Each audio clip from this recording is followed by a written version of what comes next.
Good morning and welcome to the First Unitarian Church of Alton. Thank you to all of you who are viewing this service remotely. I am John Herndon. My pronouns are he, him, and his. In the pulpit today is Coenet Reverend Dr. Claudia Hall, who serves in many roles, including as consulting minister for First UU Alton, a parent advocate at Cardinal Glennon Children's Medical Center, and as Missouri's first Coenet or Jewish priestess. For those of you viewing for the first time, the First Unitarian Church is a small lay-led congregation located in Alton, Illinois. We welcome everyone to this home of comfort, spirit, justice, and hope. We are Unitarian Universalists. We open this service with a prelude by our pianist, Joy Heck.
An important ritual in the Unitarian Universalist faith is the lighting of our chalice. Unitarian Universalists have many different interpretations of the flaming chalice, including the light of reason, the warmth of community, and the flame of hope. Join me in celebrating all these reasons and more. Together, please recite our unison words for the chalice lighting. We hallow this time together by kindling the lamp of our heritage.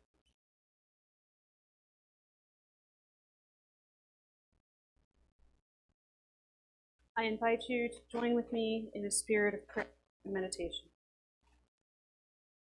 Spirit of life, we have entered into the winter season of holidays and holy days. Some of us, these are welcomed with joy. For some, they bring sorrow. And for many of us, they are simply bittersweet for so many reasons. As we focus today on the themes of Advent, hope and joy, love and peace, may we be reminded of the power of these days to kindle sparks of each of these values in our lives. May we find in the words and deeds of holy people and in the words and deeds of one another ways to make these values more than just words. May all who are here who need help find it. May all who are here who are well supported find ways to reach out to those in need. Amen, and blessed be. I invite you to join us this morning in following along in our opening hymn, number 28 in the Gray Hymnal, For All That Is Our Life.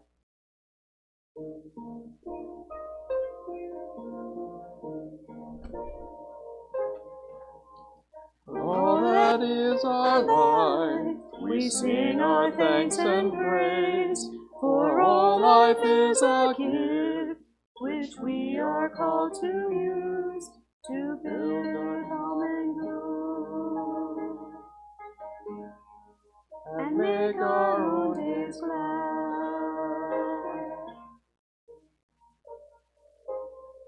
For needs which others serve, for services we give, for work and its rewards, for hours of rest and love, we come with praise and thanks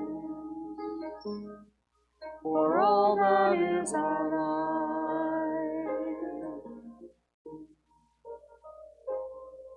For sorrow we must bear, for failures, pain, and loss, for each new thing we learn, for fearful hours that pass, we come with praise and thanks for all that is our life.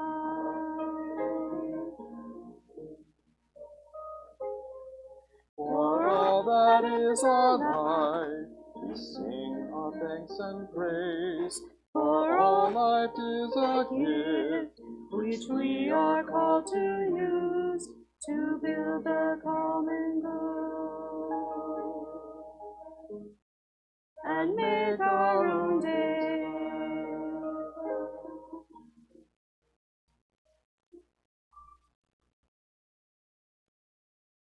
It's a tradition here at First UU Alton to place each service within the larger principles that we as Unitarian Universalists hold dear.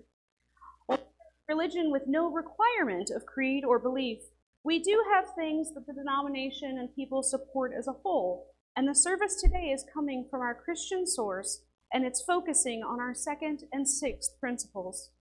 The second principle is justice, equity, and compassion in human relations. Advent, as a preparatory season, reminds us that Christmas is more than just decorations and presents. It encourages us again to look at the radical words of the Jewish rabbi Yeshua bar Yosef, who himself looked to the ancient prophets to say that his mission is to proclaim good news to the poor, to proclaim liberty to the captives, to recover the sight of those who are blind, and to set at liberty all who are oppressed. This mission of hope, liberty, healing, and freedom is still our mission today as Unitarian Universalists, as our second principle reminds us. Our sixth principle, the goal of world community with peace, liberty, and justice for all, is again drawn from the ancient prophets and the teaching of many noble souls, including Jesus. While we can and should challenge the particular religious claims of all, these goals of peace, liberty, and justice are some of the highest human aspirations, and this shalom, the Hebrew word for peace that also encompasses wholeness and completion, is an ideal of the Advent season that we as UUs can be inspired by. Love, hope, joy, and peace, not just for a chosen few, but for every being in the whole world. These are our principles and our ideals for human relationships.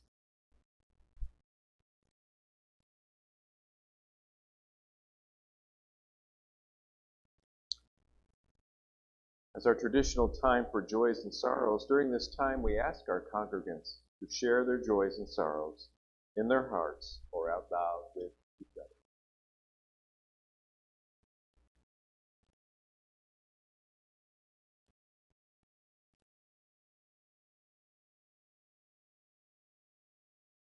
We offer the gentle reminder, this community is only by your giving. Stewardship is more than just financial donations, but it's also about donating time and talent to help our church. If you can't write a check, please help our church survive and thrive by offering your time to help maintain the building, help on the Stay or Go task force, or help with worship on occasion. Please donate as you can with your time, your talent, and or your treasure. All are needed for our church to prosper. You can mail your financial gift to First Unitarian Church, Post Office Box 494, Alton, Illinois 62002. Or you can give electronically by searching for First Unitarian Church of Alton on the Give Life app or via the link on our webpage. As well, you can give to the PayPal if you prefer. And if you are willing to donate your time and talent, please contact a board member and let us know what you can do to help. Give what you will and what you are able, for you are a generous people. Please join me in our offering prayer. May this offering equip us to inspire love and seek justice. Our next hymn is number 55 in the gray hymnal, Dark of Winter, number 55.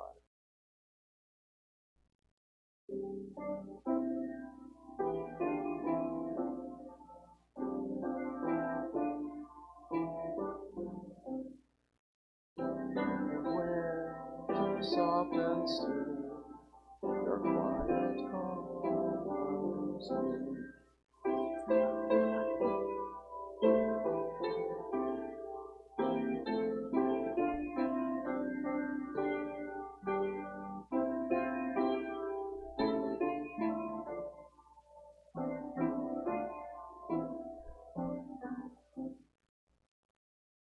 Dark of winter, soft and still, your quiet calm surrounds me.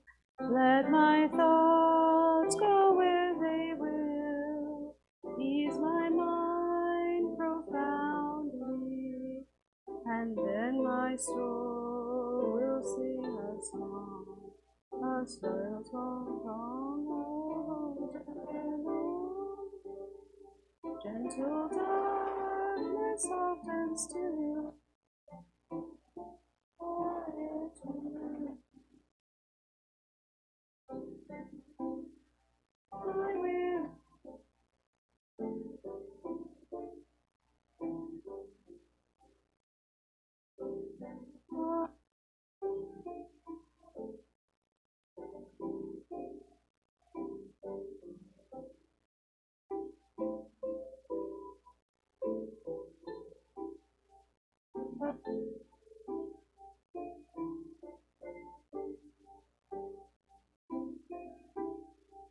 My fears arise, let your kingdom be.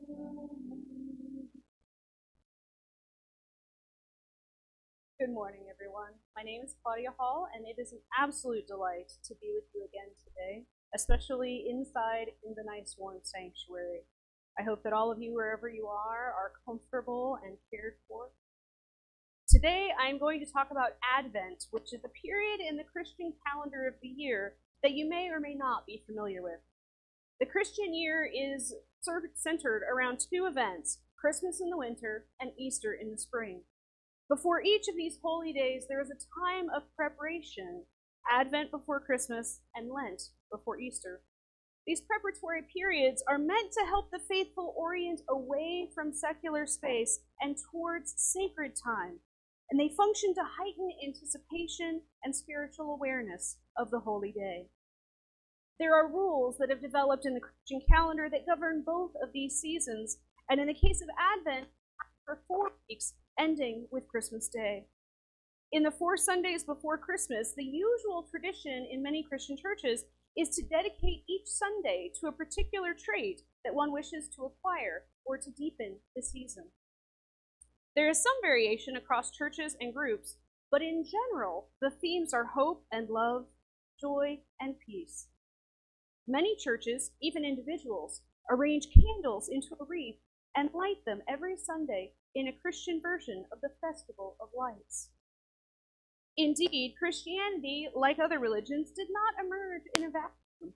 It came from Judaism into a world full of Greek and Roman religion and philosophy, and it merged these strands together with the strands of every religion where it traveled, an act of religious and cultural syncretism that allowed it to adapt and thrive across the entire globe. Now, anything with 2,000 years of history and billions of followers is going to be a mixed bag. I'm not trying to downplay any of the difficult and horrific things that the Christian church has done over the centuries. What I am trying to do is to see the ways that we as Unitarian Universalists can sift through the good, the bad, and the distressing, and find things in this faith that speak to our common humanity, things that can inspire us despite the ways that have been misused in the past. There are great ideals of humankind that every holy soul, from prophets to poets, have spoken of and yearned for. The ideals of the Advent are some of these, set in a structure that I think can offer all of us a respite from the endless commercialism of American holidays, in ways that we can all draw from whether or not we find solace or inspiration from the Christian faith as a whole. The first of these things that I am mining Advent for is the need for a season of preparation. Advent is first and foremost a way to prepare for the holy day of Christmas. Each of us has things in our lives, positive and negative, that demand remembrance.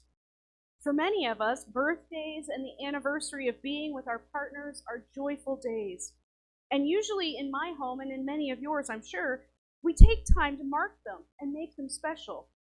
Yet in this time of pandemic, I have found us slipping. I literally forgot this year that it was my birthday until a friend texted me. It becomes very easy when life is hard to forget to celebrate the things that bring us hope and joy and love. Advent reminds us that even when, perhaps especially when, a season of darkness is on us, it is our religious responsibility to have a time of joy. Not just a brief, fleeting moment, but an entire season, a whole month when we add joy to joy and hope to hope, so that this one holy day turns into a month-long celebration. It is no coincidence that Christmas and Advent happen in the depths of the coldest, darkest, grimmest time in the year. Human beings have, as far as we can tell, always celebrated the midwinter solstice, marking the moment when the days stop getting shorter and light and life begin to return to the land. For our ancestors, there was no promise that they would survive the winter, so celebrating the fact that they had, in fact, made it through the worst of the season was very important. Advent elevates it just beyond Thanksgiving for survival and into a spiritual quest. For weeks before the darkest day, we look for ways to keep light before us.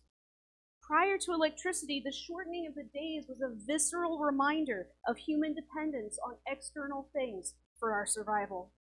Huddled over fires, surrounded by storms and wild animals, completely at the mercy of nature, it is no wonder that people were desperate to cling to hope.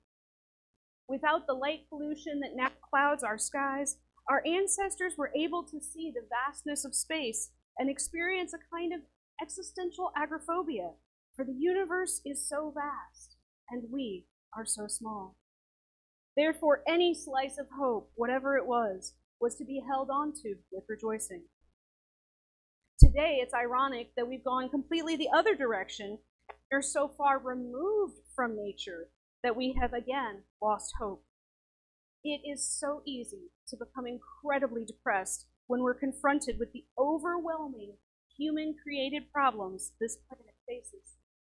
Celebrating can seem, in the face of these challenges, like it is of no value at all.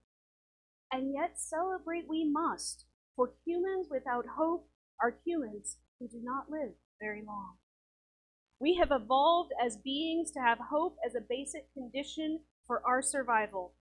And as a person who has battled depression and suicidal ideation in my own life, I can tell you from personal experience that when there is no joy, there is no hope. When there is no hope, there is no peace, and it can easily feel like you are not deserving of love or life. If any of you are in this place right now, surrounded by that darkness that tells you you no longer belong, here is a list of numbers to call or text right now. Go on, call this instant. It is far more important than my sermon. One thing I want everyone who is watching this now and everyone who may watch it in the future to know is that you are loved. You are wanted, and there are reasons to have hope for tomorrow, for this world needs you here. Again, if you are in a place where you cannot find hope or joy in anything, go make that call. But if you aren't in that deep place, but like many of us, you are still struggling with the collective trauma that we have all been through the past few years, or even if you have personal trauma around the holidays, let's mine Advent for themes that you can create a spiritual practice around. Maybe it is something as simple as what we do each week. We light a candle and say, this flame represents something good to us. Maybe it is snuggling down into the darkness like our hymn talked about and finding hope in that. in the creative potential of darkness once we are in safety. Whatever you choose to do, one thing that Advent teaches us is the spiritual necessity of a season of relentless optimism. Humans must protest injustice even as we celebrate hope. We are not made to be solely one or the other. We are creatures of balance made up of many things. Often as Unitarian Universalists, we are focused on the tasks we need to do, the things that we know are wrong, and the changes that must be made in our society, that we forget to simply allow ourselves pleasure, delight, and merriment. Most certainly, to rejoice carelessly even when our fellow folks are suffering is mere hedonism. But to consciously choose to celebrate life, even as we acknowledge that our lives are not perfect, is to give our souls and bodies and hearts the chance to recover from one trauma before we fling them into another. As many of you know, I spend a great deal of my time at Cardinal Glennon Children's Medical Center, and I know that burnout among medical staff is higher now than it has been in decades, in part because the trauma of fighting this pandemic has been so unceasing. At the NICU, where I am often to be found, we stage a celebration every time a baby goes home. We gather in the halls with pom-poms and ribbons, balloons, and cheering. And we know, even as we do this, that there are other babies in that ward that are not going home. We know that there are other babies who did not make it. This is the truth, a pain and a wounding borne by far too many in a country as advanced as ours. But it is also true that this family, these parents, and this baby have made it. They are alive and they are strong enough to go home, and they have hope. They get a chance to sleep in their own bed instead of at the hospital. Both of these truths matter, both the need to fight for better conditions for our mothers and our children, but also the celebration of those who are able to go home. We need to balance the hard work of the one with celebration of the other in order to avoid despair. Advent teaches us to have a season of joy, and it teaches us to pick the values we want to celebrate. Churches do not every year just randomly draw values from a hat. It is over hundreds of years that these things, these endless yearnings of the human heart, have been distilled and put in religious form. Hope and love, joy and peace are things that each human being needs to attain their full potential, and they are vital for human society as a whole to function. At different times and places, they have been over or underemphasized, and certainly they have often been distorted, many times by those claiming to represent them. But however scratched or dented, these ideals are still gleaming treasures of human thought and being, worthy of our study, our focus, and our desire. By making a spiritual practice out of positive ideals, we align ourselves in this season with what we hold most dear. The true meaning of Christmas, despite what retailers say, is found not in gifts, but in these ideals. We hope for a better world. We love our innocent babies, and through them, maybe we can learn to love each other and ourselves. When we celebrate the good in our lives and the lives of others, we go beyond simple pleasure and into the depths of transformational joy. When we work together, we can find paths to peace, both as individuals and as societies.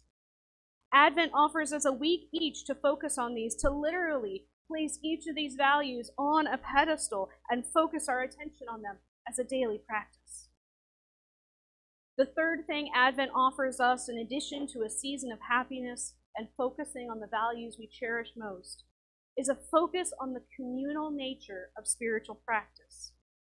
It is absolutely possible to cultivate the soul through internal practice, and for many of us, retreats away from the bustle of daily life are a crucial part of our spiritual growth. But it is very, very hard to celebrate by yourself. Humans are social creatures. We rarely do well separated from the company of others of our species. Certainly there are those in our lives, or maybe that we have gotten rid of from our lives, who were not healthy for us. But as a species, we need each other. We need people in our lives. We need others to hold us up in hard times, and we need people to cheer us on in the good times. When we celebrate, especially, we need to be together. Advent provides a framework for us for a joy-filled religious communal celebration that lasts an entire month and which effortlessly switches back and forth from a group devotion to solo observance. Like a choreographed dance, the congregation comes together to light the candles, to offer devotion to the angel of the week, and to set aside a communal time to lift up and celebrate the holy day. And then everyone leaves and goes home, and the ideal is given time to be lifted up in their life over and over again. This pattern for worship is one that began in ancient days, and it's one that we as Unitarian Universalists share in today. I know it has been incredibly difficult for so many of us to be apart during this pandemic. Because as we all know in our hearts, but as we've been reminded of, that the church is not the person in the pulpit. The church is not just one or another of our events or the things we do. The church is found when we all come together, when we gather to be uplifted and inspired, refilled, renewed, restored. Cross our threshold to see beloved faces, to hear beloved voices, and to gather together to celebrate the values that we hold most dear. Our challenge is to let that communal warmth and hope spill out into our daily lives. And Advent gives us a way to do that by giving us a value each week with meditations, with scriptures, this ritual of candle lighting, this ritual of being together in focus to what we hold dear. We can use for both communal and personal use. Just as First Unitarian Universalist of Alton draws from the principles each week, Advent suggests that we individuals draw on these at home as well, until it becomes a dance between the gathered body and the individual, each feeding and supporting the other, so that the lights of our holy ideals fill this place and then shine forth from here all across the places where we live, work, play, and be. No matter what you think of Christian history or theology, this particular thing, this season of Advent, offers us gifts. The gift of taking an entire season to focus on good and wonderful things. The power of our ideals given our focused attention, and reminding us of the need for both communal and personal devotions in our spiritual lives.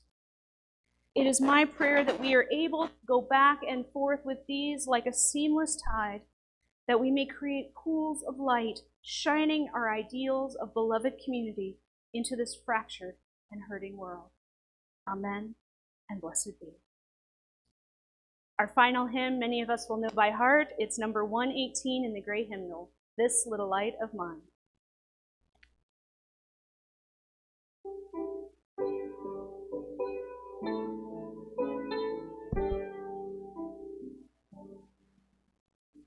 This little light of mine, I'm gonna let it shine. This little light of mine, I'm gonna let it shine.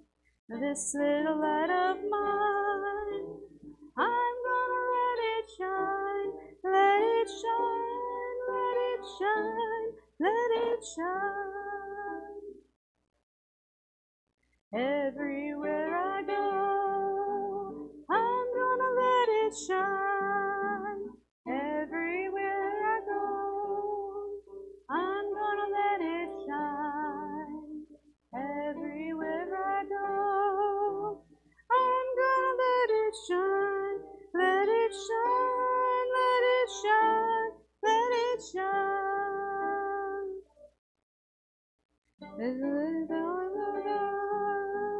I'm gonna let it shine, building up a world. I'm gonna let it shine, building up a world.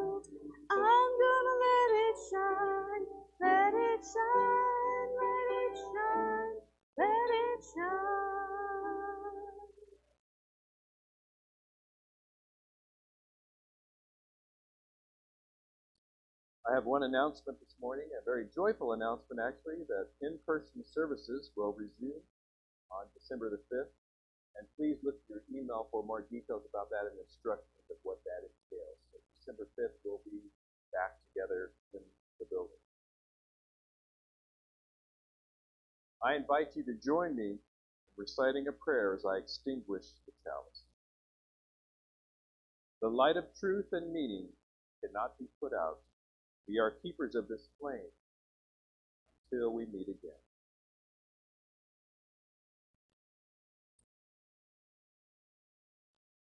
It does not matter how many candles you light, how bright they burn, or even for how long. What matters most in the end is that you never give up lighting them and that you use them to help one another. May hope and love, joy and peace surround you, fill you, guide you, and delight you this Advent season and always. Amen and blessing. Thank you.